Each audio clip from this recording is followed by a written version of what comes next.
нашия приятел Огъра. Давай с папка! Мое име Суло. Аз много гладен. Но това, което трябва да знаете за Сулю е, че днес е довел своя брат Пулю. Сулю и Пулю, брат. Крайна сметка това, което трябва да знаем е, че Огъра има 5000 хелт и 200 демидж. Сулю и Пулю ще ги изправим срещу Кондио.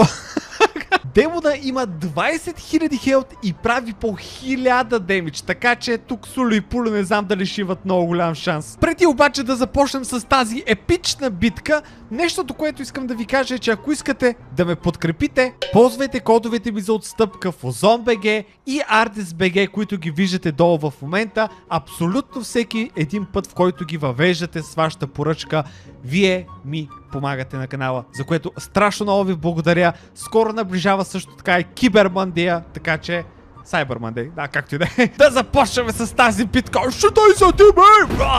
Сега ще ме накажа, Роби.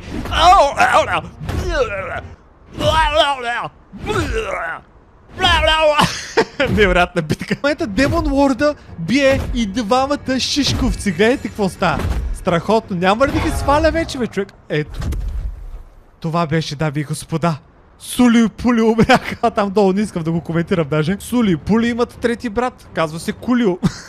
3 в 1. Ей, сега е кека, брат. Тук вече ще е много интересно. Въпреки, че те не правят толкова много демидж. Обаче, демона, Кондио, както виждате, ги праска и тримата с един удар. Браво, браво.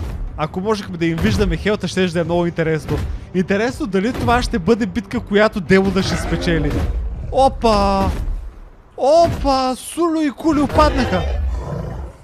Какво правиш, бе? Извънземен. Явно трябва да викнем цялата орда на Сулю и Пулю, за да победят този демон. Обречена е тази битка, Сулю, бягай! Да видим сега дали ще се справи с 10-ма. Тук вече не смятам, че ще има шанс демона. Той не знае какво да прави. Гледай, той е толкова събъркан, човек. Той даже не ги удря, човек. Той е някакъв такъв. Кой да ударя? Те ми ще ударя. Ей, брат, те ми ще ударя. Не, те ми ще ударя. Те ми ще... О, не, брат. Това е мъчителна смърт. Демона току-що направо го вкарахме в ада. Еми, явно като го заобградят, айде. Момчета, първата хапка е моя.